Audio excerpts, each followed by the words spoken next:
This is lesson 6 of unit 6. In this unit, we'll talk about something called polarity. And polarity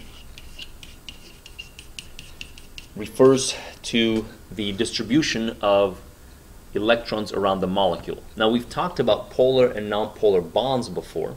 So, for example, two individual bonds we can say are polar because, say, if you have carbon and oxygen bonded together, the oxygen is more electronegative, so the oxygen will pull electrons closer to itself.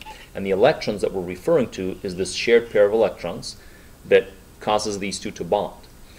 And so we talked about this being a polar bond because of the difference in electronegativity. Now we're going to apply the same concept now to whole molecules, because most of these bonds exist in molecules, not just between two individual atoms. So if we have a polar molecule, what we mean by that is that the electron charge is distributed unevenly. In other words, one side of the molecule has more electron charge, the other one has less.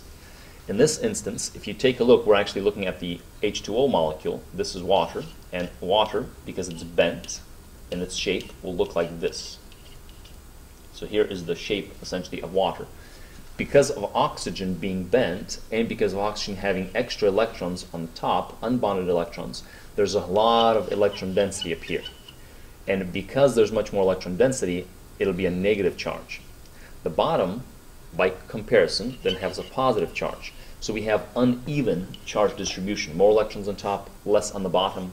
This makes the entire molecule polar. And because of that polar molecule, what's created is something called a dipole. Dipole just means there's a difference between the top and the bottom of the molecule. This creates what's called a sticky, I call them a sticky molecule, which means this water molecule will then have an attraction for the next water molecule. And this is why water is a liquid at room temperature. So if you have a polar molecule, as with individual bonds, the electrons are distributed unevenly. The opposite is, if you have a nonpolar bond or a nonpolar molecule, the distribution of electrons is even. You have an even distribution of electrons. An example here is CO2. So we've drawn CO2, the low structure of CO2, and here is what it looks like. Now, on the left side and on the right side, you have the exact same distribution of electron density. You have an oxygen here, you also have an oxygen here. So the whole thing, the whole molecule looks the same on both sides, which means the distribution of charge is equal or even, and you have yourself non-polar. In other words, there is no difference. Non means there's no difference between one side of the molecule and another. You can think of it as having a negative side here and a negative side here, but that would be the same thing on both sides of the molecule. So it is non-polar.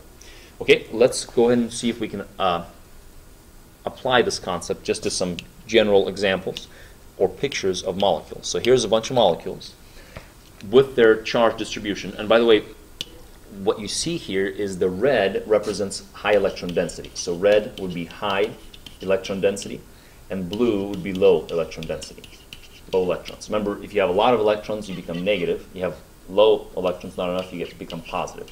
So that's what these colors represent. In the molecule CH4, what you'll see is, you can roughly see that every side of this molecule is actually the same. Now you're seeing a tetrahedral arrangement here, and the tetrahedral arrangement shows that all four of these H's actually are on opposite sides. There's one all the way in the back. So what you see is you roughly see an equal distribution of electron density. So this one would be nonpolar because it's equal, you can say. The one on the right, CH3Cl, because of this chlorine, you introduce to the molecule a different atom which has a different electronegativity. This is also tetrahedral. You have an atom in the middle, and you have 1, 2, 3, and 4. There's another one here, just like in the previous example. But because of this chlorine, you see a lot of red. This introduces a lot of electron density because chlorine is more electronegative and because chlorine actually has extra electrons around it. Whereas hydrogen does not. The hydrogen on this side has no more electron density. So this would actually be polar because it's unevenly distributed. Unevenly distributed. The electron density is unevenly spread out. Okay? Let's use the same, apply the same concept here. Here's CH2Cl2. A similar concept down here, you have the hydrogens. It's also tetrahedral, but up here you have the chlorines. You'll notice now the whole top of the molecule is negative, a lot more red. You have a lot of negative charge down here. Up here you have a lot of positive charge down here. This again creates a polar molecule. On the right side, CCl4, because all four of them are now chlorines, you have the same exact electron density here, as on top. This would be nonpolar. No polar. And again, it's nonpolar because it's evenly distributed, so nonpolar. And finally, this one, can you guess? Yes, it is polar.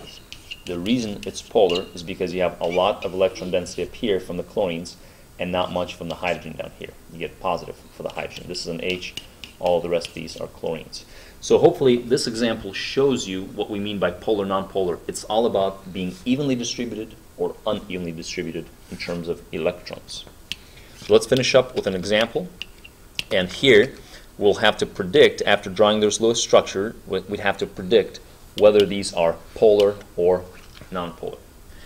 So we've actually drawn these out in the previous example. These are the exactly same ones we've drawn out. So let me review with you here. I'm going to very quickly draw these out. We had C arranged by, with 4 fluorines on the outside, and each fluorine had 8 electrons. We had a tetrahedral arrangement. This was called tetrahedral. And because it's tetrahedral means all 4 of these atoms go to opposite sides. They're all the same. There's no difference between any portion here. This would be nonpolar. So again, equally distributed. With the pH 3, if you recall, we had this arrangement. We had 3 hydrogens around, and then we had a lone pair on phosphorus. This was trigonal pyramidal, so these bent downward, these hydrogens bent down in a pyramid, and since you have a difference on top of the molecule, you have an extra lone pair here that creates a negative side to it. This one would be polar, because it's not evenly distributed. The bottom of the molecule is different than the top of the molecule. Next we had H2S. If you recall, we had a structure looking like this. Now here, this is again the tricky one. It looks like it's evenly distributed because you have the same thing on top, same thing on the bottom, same thing on the left, same thing on the right, but this is tricky. Remember, this is actually a bent molecule. This molecule really looks like this. Electron pairs on the sulfur here and here. So because it's bent, the top of the molecule actually has a lot more electron density due to these lone pairs than the bottom of the molecule. So this one is actually still polar. This is the commonly missed one. It is polar. SO3, we had, I believe, this picture for SO3. We had a double bond here, single bonds on the other oxygens with an octet around every atom. Now here you have 1, 2, 3 electron areas. Every atom here looks like it's equal except this one. Now this is a tricky one, and for this purpose I'll actually accept both answers. The best answer, however, is that it is non-polar. Now you may say, well, wait a minute, but this oxygen looks different than these 2 oxygens. True, but all 3 of these oxygens can actually have this double bond. In fact, the double bond is everywhere on the molecule. Not only is it here, it's able to be here and also here. So all 3 of these are actually the same. This molecule exhibits something called resonance, which we did not talk about, which you will have to join us for AP Chem to talk about next year. So get ready, and we will show you. Again, polar or non-polar. So let's put or polar. I'll actually accept either one in this case, but the best answer is non-polar. So try a few of these on your own on the next example problem. These are the exact same ones that you have already drawn. All you have to do is tell me whether they are polar or non-polar. So this completes for us lesson 6 of unit 6.